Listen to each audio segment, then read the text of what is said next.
انسان جب مصیبت میں گرتا ہے تو اس کی یہ تمنا اور خواہش ہوتی ہے کہ کاش جلد از جلد اللہ رب العزت کی مدد آئے اور اللہ رب العزت کی مدد کی برکت سے ہماری پریشانی دور ہو جائے۔ مصیبتیں طرح طرح کی ہوا کرتی ہے، کبھی مصیبت روزی کے اعتبار سے ہوتی ہے، بظاہر کبھی مصیبت بیماری کے اعتبار سے ہوتی ہے، کبھی مصیبت گناہوں کی نحوست کے اعتبار سے ہوتی ہے، کبھی مصیبت تنگ دستی کے اعتبار سے ہوتی ہے، اور ہر مصیبت سے نجات صرف اور صرف اللہ رب العزت کی مدد پر موقوف ہوتی ہے۔ جب تک اللہ تبارک و تعالی کی مدد نہ آئے مصیبت دور نہیں ہو سکتی، تکلیف دور نہیں ہو سکتی۔ اگر ایک انسان مصیبت میں ہو تو ایک انسان کے مصیبت میں مبتلا ہو جانے سے کئی انسان متاثر ہوتے ہوئے نظر آتے ہیں۔ جیسے مثال کے طور پر اگر کوئی ایک انسان سماج کا بیمار پڑ گیا تو ایک انسان کی بیماری کی وجہ سے کئی لوگ پریشان ہوتے ہیں، کئی لوگ مضطرب ہوتے ہیں، کئی لوگ بے قرار ہوتے ہیں۔ پتہ چلا اگر دنیا کا ایک انسان مصیبت میں مبتلا ہو جائے تو کئی ایک خاندان متاثر ہوتے ہیں، کئی ایک افراد متاثر ہوتے ہیں، اور اگر جہاں پر پوری قوم مصیبت میں گرفتار ہو جائے، جہاں پر پوری قوم بلاؤں میں گھر جائے، اس قوم کے اضطراب کا اندازہ کون لگا سکتا ہے؟ اس قوم کی تکلیف کا اندازہ کون لگا سکتا ہے؟ میرے پیارے آقا صلی اللہ تعالی علیہ وسلم کے پیارے دیوانوں، آج پوری دنیا کے اندر اگر ہم قوم مسلم کا جائزہ لیں تو پتہ چلتا ہے قوم مسلم کا کوئی ایسا گھر نہیں جو درد اور کرب کا شکار نہ ہو، جو تکلیف اور مصیبت کا شکار نہ ہو۔ میرے پیارے آقا صلی اللہ علیہ وسلم کے پیارے دیوانوں، آپ کو معلوم ہے اللہ اکبر، مسلمانوں کے لیے باضابطہ طور پر جیلیں بنائی جا رہی ہے اور بنائی جا چکی ہے۔ بعض جیلیں زمین کے اوپر ایسی ہے، بعض قید خانے زمین کے اوپر ایسے ہیں جو صرف مسلم قیدیوں کے لیے بنائے گئے ہیں کہ کسی طرح سے مسلمان یہاں قیدی بن کر کے آئے اور انہیں سخت سے سخت سزا دی جائے۔ امریکہ کے اندر ایک جیل ہے میرے پیارے آقا صلی اللہ علیہ وسلم کے پیارے دیوانوں، جہاں باضابطہ طور پر مسلم نوجوانوں کو قید کر کے رکھا جاتا ہے اور ان کو سزا کیا دی جاتی ہے؟ جسمانی سزا تو جسمانی سزا ہے، انہیں قلبی طور پر سزا دی جاتی ہے۔ ایک انگریزی اخبار نے اس کی رپورٹ کو بڑے درد کے ساتھ شائع کیا تھا، جو میں اپنے انداز میں اس کو پیش کروں۔ میرے پیارے آقا صلی اللہ علیہ وسلم کے پیارے دیوانوں، امریکہ کی سرزمین پر جو جیل مسلمانوں کے لیے بنائی گئی ہے اس میں جن لوگوں کو قید کیا جاتا ہے، دو مسلمانوں کو مکمل طور پر برہنہ کر دیا جاتا ہے اور ان کے لباس کو اتار دیا جاتا ہے اور ان کو سزا اس طور پر دی جاتی ہے کہ وہ ایک دوسرے کے ساتھ بدفعلی کریں، ایک دوسرے کے ساتھ برائی کریں۔ میرے پیارے آقا صلی اللہ علیہ وسلم کے پیارے دیوانوں، اتنا ہی نہیں بلکہ ان کے اعضائے مخصوص کو جو ہے اللہ اکبر ہتھیاروں کے ذریعے سے یا کسی ذرائع سے چیرا جاتا ہے، کاٹا جاتا ہے اور اس کے اندر مرچ اور نمک ڈال کر کے اسے سوئی سے سیا جاتا ہے۔ یہ ایسا بھیانک اور ایسا بھیانک انداز ہے سزا کا کہ جس سے انسان کی روح بھی کانپتی ہے اور کلیجہ منہ کو آتا ہے۔ ایسے وقت کے اندر قوم مسلم کی نگاہیں بار بار آسمان کی طرف اٹھتی ہے، اس لیے کہ اگر ہم چین اور سکون کی سانس لے رہے ہیں تو ہمیں اسی پر خوش نہیں ہو جانا چاہیے۔ اگر پوری قوم پریشان ہو اور پوری قوم پریشان ہونے کے بعد قوم کے چند افراد سکون و اطمینان کی سانس لے رہے ہوں تو انہیں خوش ہونے کا کوئی حق نہیں ہے، اس لیے کہ میرے آقا نے فرمایا پوری امت ایک جسم کی طرح ہے اور جسم کے کسی ایک حصے کو تکلیف پہنچتی ہے، دوسرا حصے کو بے چین ہونا چاہیے، دوسرے حصے کو بے قرار ہونا چاہیے۔ جسم کا دوسرا حصہ ایک حصے کے درد پر اس وقت تک تڑپتا ہے جب تک کہ اس کو فالج نہ ہو جائے یا اس میں سے جان نہ نکل جائے، جب تک کہ جان جسم میں رہتی ہے۔ اگر آنکھ کو تکلیف ہے تو ہاتھ بے چین ہے، دل بے قرار ہے، دماغ سوچ رہا ہے۔ میرے پیارے آقا صلی اللہ علیہ وسلم کے پیارے دیوانوں، مسلمان نوجوانوں کے ساتھ اس طریقے سے بھیانک سلوک کیا جا رہا ہے، اور یہ تو اتنی بات ہے جو ہم تک اخبارات کے ذریعے سے پہنچی ہے، ورنہ حقیقت تو یہ ہے اس کالی کوٹری میں قوم مسلم کے ساتھ جو سلوک ہوتا ہے وہ بیان سے باہر ہے، اس کو بیان ہی نہیں کیا جا سکتا۔ میرے پیارے آقا صلی اللہ علیہ وسلم کے پیارے دیوانوں، ایسے میں ایک مسلمان کی نگاہیں آسمان کی طرف اٹھتی ہے، اے اللہ تیری مدد کب آئے گی، رب کی مدد کب آئے گی، تاکہ قید خانوں سے مسلمانوں کو نکالا جا سکے، معیشی بحران سے، معاشی بحران سے قوم مسلم کو نکال کر کے عزت اور ترقی کی راہ کا مسافر بنایا جا سکے۔ میرے کریم تیری طرف سے مدد کب آئے گی کہ قوم مسلم کا تعلیمی معیار چماروں سے زیادہ گرتا جا رہا ہے؟ اس قوم کو اٹھانے کے لیے مدد کی تو ضرورت ہے، امداد کی تو ضرورت ہے۔ ایک انسان کی نگاہیں جب بار بار آسمان کی طرف اٹھتی ہے، اللہ کی مدد کب آئے گی، اللہ کی مدد کب آئے گی، اللہ کی مدد کب آئے گی؟ بلکہ وہ لوگ جو دوسروں کی مصیبتوں پر غمگین نہیں ہوتے، کم از کم جب وہ مصیبت میں گرفتار ہوتے ہیں، کم از کم جب وہ تکلیف میں گرفتار ہوتے ہیں، تو وہ تو یہی سوچتے ہیں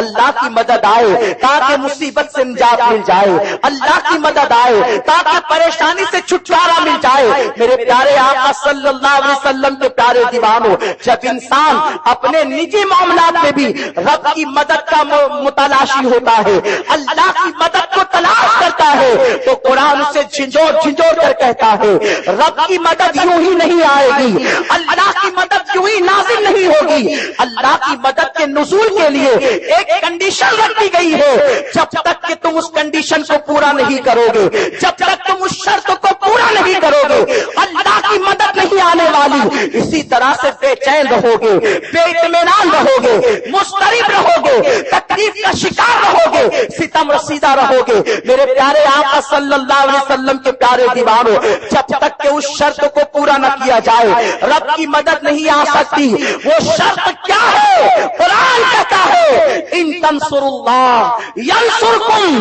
تم اللہ کے دین کی مدد کرو گے تو اللہ تمہاری مدد فرمائے گا۔ رب کی مدد تم چاہتے ہو، تم اللہ کے دین کے مددگار بن جاؤ، تم اللہ کے دین کی امداد کرنے والے بن جاؤ۔ بلکہ یہاں تک کہا گیا جو لوگ اللہ کے دین کی مدد کرتے ہیں گویا وہ اللہ اس کے رسول کی مدد کرتے ہیں۔ میرے پیارے آقا صلی اللہ علیہ وسلم کے پیارے دیوانوں، رب کے دین کی مدد ہم سب پر ضروری ہے۔ آج اسلام مظلوم ہے، آج اسلام پر ظلم ہو رہا ہے، اس لیے کہ کہیں پر معاذ اللہ رب العالمین مصطفیٰ پیارے صلی اللہ تعالی علیہ وسلم کی عظمتوں کا مذاق اڑایا جا رہا ہے، کہیں پر کارٹون بنا کر میرے اس بے مثال آقا صلی اللہ علیہ وسلم کی طرف منسوب کیا جا رہا ہے، فیس بک پر مصطفیٰ جان رحمت صلی اللہ تعالی علیہ وسلم کی معصوم اداؤں کو تان کا شکار بنایا جا رہا ہے۔ آپ مجھے بتائیں ایسے وقت میں اگر مسلمان اللہ کے دین کی امداد کے لیے تیار نہ ہو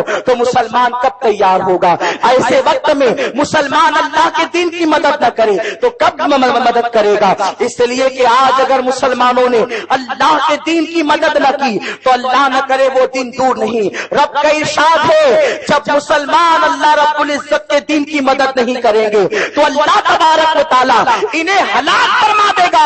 اور کافروں کو اللہ ایمان کی دولت عطا کرے گا اور وہ اللہ کے دین کی مدد کریں گے۔ میرے پیارے آقا صلی اللہ علیہ وسلم کے پیارے دیوانوں، اللہ کے دین کے مددگار بننا ہے، اللہ کے دین کے سپاہی بننا ہے۔ اللہ رب العزت نے جو دین ہمیں عطا کر کے وہ ہم سے راضی ہو گیا ہے اس دین کا ہمیں محافظ بننا ہے۔ وہ کس طرح سے بن سکتے ہیں؟ اس کی سب سے ہلکی سی اور آسان سی صورت یہ ہے کہ اللہ عز و جل اور اس کے ہمارے محبوب صلی اللہ تعالی علیہ وسلم نے جن باتوں پر ہمیں عمل کرنے کا حکم دیا ہے ان باتوں پر ہم عمل کریں، اس کے لیے چاہے تکلیف اٹھانی پڑے، چاہے مصیبت برداشت کرنی پڑے۔ میرے پیارے آقا صلی اللہ علیہ وسلم کے پیارے دیوانوں، آج سے میں آپ کو بتاؤں، اللہ اکبر، ہماری قوم کے لوگ جب تک اللہ کے دین کی مدد کرتے تھے اللہ کی مدد ان پر نازل ہوتی اور تخت و تاج ان کے قدموں میں رہا کرتے۔ جو لوگ تخت و تاج کے لیے جان قربان کر دیتے ہیں وہ آسانی کے ساتھ تخت و تاج حاصل نہیں کر پاتے تھے، مگر مسلمان جس طرف نکل جاتا تخت و تاج اس کے قدموں میں آ جاتا تھا۔ وجہ یہ تھی وہ اللہ کے دین کے مددگار تھے، اللہ ان کی مدد فرماتا تھا، اور اللہ جس کا مددگار ہو جاتا ہے پھر اسے کسی کی مدد کی ضرورت نہیں، وہ جس طرف سے نکلتا ہے جس طرف نکلتا ہے اس کے لیے راہیں پیدا ہوتی ہے، اس کے لیے آسانیاں پیدا ہوتی ہیں۔ آئیے میں آپ کو بتاؤں، میرے پیارے آقا صلی اللہ علیہ وسلم کے پیارے دیوانوں، بربر قوم کا نام آپ نے سنا ہوگا۔ تاریخ میں بربر قوم ایک بہت وحشی اور ایک انتہائی طاقتور قوم کے حوالے سے جانی جاتی ہے۔ بربر قوم پر کبھی دنیا کی کوئی طاقت حکومت کر ہی نہیں سکی، مگر اسلام کا ایک مبلغ ان کے درمیان جاتا ہے اور جانے کے بعد اس وحشی اور درندہ صفت قوم کو اسلام کا شعور عطا کرتا ہے، زندگی گزارنے کا طریقہ دیتا ہے، انداز بندگی عطا کرتا ہے، اور پھر اس قوم کے اندر جب اسلام پھیلنے لگتا ہے تو اسی قوم میں ایک نوجوان جنم لیتا ہے۔ اس نوجوان کا نام طارق ابن زیاد تھا۔ میرے پیارے آقا صلی اللہ علیہ وسلم کے پیارے دیوانوں، طارق ایک جوان کی حیثیت سے جب دنیا کے سامنے ظاہر ہوتے ہیں اس وقت کیفیت یہ ہے، جس مبلغ نے ان کے درمیان اسلام کا پیغام پہنچایا تھا انہوں نے اس کے سینے کے اندر اسلام اور اللہ کے دین کی مدد کا جذبہ ایسا اجاگر کیا کہ ان لوگوں نے فیصلہ کیا کہ کل تک ہم اپنی طاقت کے بل بوتے پر دوسروں کو قتل کرتے تھے، لوگوں پر دھوس جماتے تھے، اب ہم اپنی طاقت کے بل بوتے پر زمین پر اسلام کا پرچم لہرائیں گے۔ اور وہ نوجوان جو بربر کہلاتے ہیں کشتیاں لے کر اسلام کی اشاعت کے لیے اندلیس کی زمین کا انتخاب کرتے ہیں، اور جب وہ اندلیس کے ساحل پر پہنچتے ہیں تو اسی بربر قوم کے ایک جوان طارق ابن زیاد کا یہ حوصلہ تھا، انہوں نے فرمایا تھا کہ کشتیوں کو آگ لگا دو، اور جب کشتی کو آگ لگائی جا رہی تھی تو کسی کہنے والے نے کہا طارق نادانی نہ کرو، نادانی کیوں کر رہے ہو، کہیں ایسا نہ ہو کہ کشتیوں کو آگ لگانے سے نقصان ہو جائے۔ طارق کہتے ہیں کشتیوں کو آگ اس لیے نہیں لگاتا کہ اللہ اکبر، آگ لگانے سے کشتیوں کو نقصان پہنچانا مقصود ہے یا اسلام کا نقصان موجود مقصود ہے؟ مقصد تو یہ ہے جب کشتیوں کو آگ لگا دی جائے گی تو میرے ساتھ جو مجاہدین موجود ہیں ان کے دو ہی مقاصد ہوں گے، اگر ہم یہاں رہ گئے کشتیاں اس لیے جلائی جا رہی ہے کہ واپس بھاگ کر نہیں جانا ہے، ہمیں تو یہی رہنا ہے، یا تو اسلام کا پرچم لہرائیں گے یا تو یہاں ہماری قبریں بنے گی، یا تو یہاں قبر بنائیں گے یا اسلام کا پرچم لہرائیں گے۔ اور وہ نوجوان اسلام کا پرچم اس زمین پر لہراتے ہیں، اور اندلیس کی وہ زمین ہے جس نے کروڑوں فقہائے کرام دنیا کے سامنے پیش فرمائے۔ بغیر کسی مبالغے کے کہتا ہوں، آپ تاریخ اٹھا کر کے دیکھیں، ہزاروں اور کروڑوں وہاں پر اہل ایمان دنیا کے سامنے ظاہر ہوئے۔ میرے پیارے آقا صلی اللہ علیہ وسلم کے پیارے دیوانوں، اللہ کے دین کی مدد کا جذبہ جب سے قوم مسلم کے اندر کمزور ہوتا گیا تب سے اللہ کی مدد رکتی چلی گئی۔ اللہ کی مدد کے حصول کے لیے ضروری ہے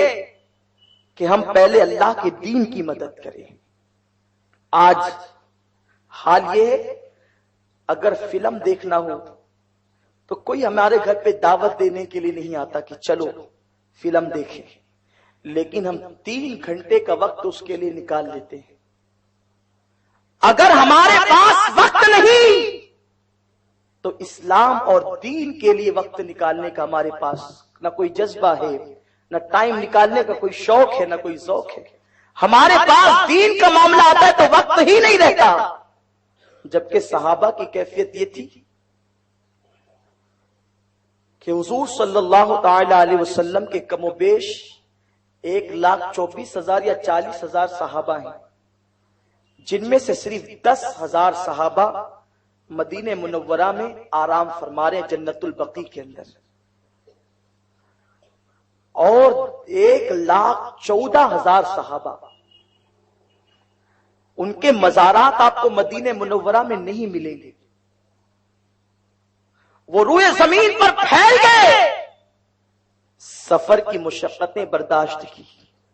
بعضوں نے پیدل سفر کیا، بعضوں نے گھوڑے اور کچھر پر سفر کیا، اونٹوں پر سفر کیا، اور ایسے سست رفتار دور میں بھی انہوں نے سفر کی صعوبتیں اور مشقتیں برداشت کر کے اللہ کا دین اللہ کے بندوں تک پہنچایا. وہ مدینہ منورہ سے ملک شام تک دین کے لیے پیدل جاتے ہیں. مدینہ منورہ سے یمن تک کا سفر اسلام کی خاطر پیدل طے کرتے ہیں. مدینہ منورہ سے افریقہ تک کا سفر پیدل اسلام کے لیے، اللہ کے دین کی مدد کے لیے طے کرتے ہیں. اور آج کے دور میں سارے آرام دہ